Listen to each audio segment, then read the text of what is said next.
So I cannot have been the only one who really only learned about underground coal seam fires when they were investigating if it was one of those underground fires that surfaced and started the Marshall Fire.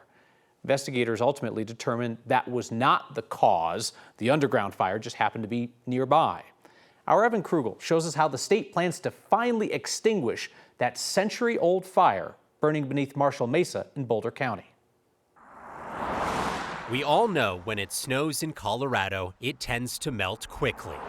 But when it snows on the Marshall Mesa in Boulder County, some areas are dry within minutes. The result of an underground coal mine that's been closed for decades. There weren't any regulations at the time that governed how these mines were supposed to be left. And so once they were done, they just moved on. Jeff Graves says 100 years later, it's left the state in a bit of hot water, with danger lurking just feet below one of Boulder County's most popular trail systems. There is coal that is smoldering underneath the surface there, but it's, pretty shallow, 10 to 30 feet. That coal was not found to be a significant factor in the Marshall Fire, but investigators haven't completely ruled it out. So to mitigate future risk, this trailhead will be shut down next week to try and cool those coals. So this will just look like a big excavation where we dig down about 30 feet, expose that hot, smoldering coal, bring it to the surface and cool it. Graves says they'll use a mixture of water and soil to reduce the temperatures. Then we put that material back into the hillside and then recontour it. So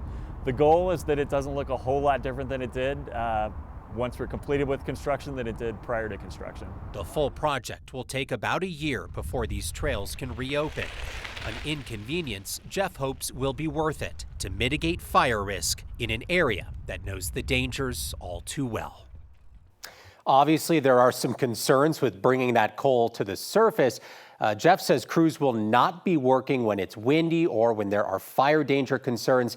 They will also have tens of thousands of gallons of water on site 24/7 to quickly put out any fire that could start as they bring those hot coals up to the surface. Kyle? This is just wild stuff. I cannot learn enough about this, right? It's just something that doesn't cross your mind and then you rabbit hole on it. So what kind of landmass, what kind of area are we talking about here? Yeah, it's a huge area. That's why it's going to take them 4 months just to do this excavation work. We're talking 5 acres worth of sites where they have to literally unearth these coals, bring them to the surface, mix them with sand and water, and then put them back into the earth. You talked about how you didn't know this existed.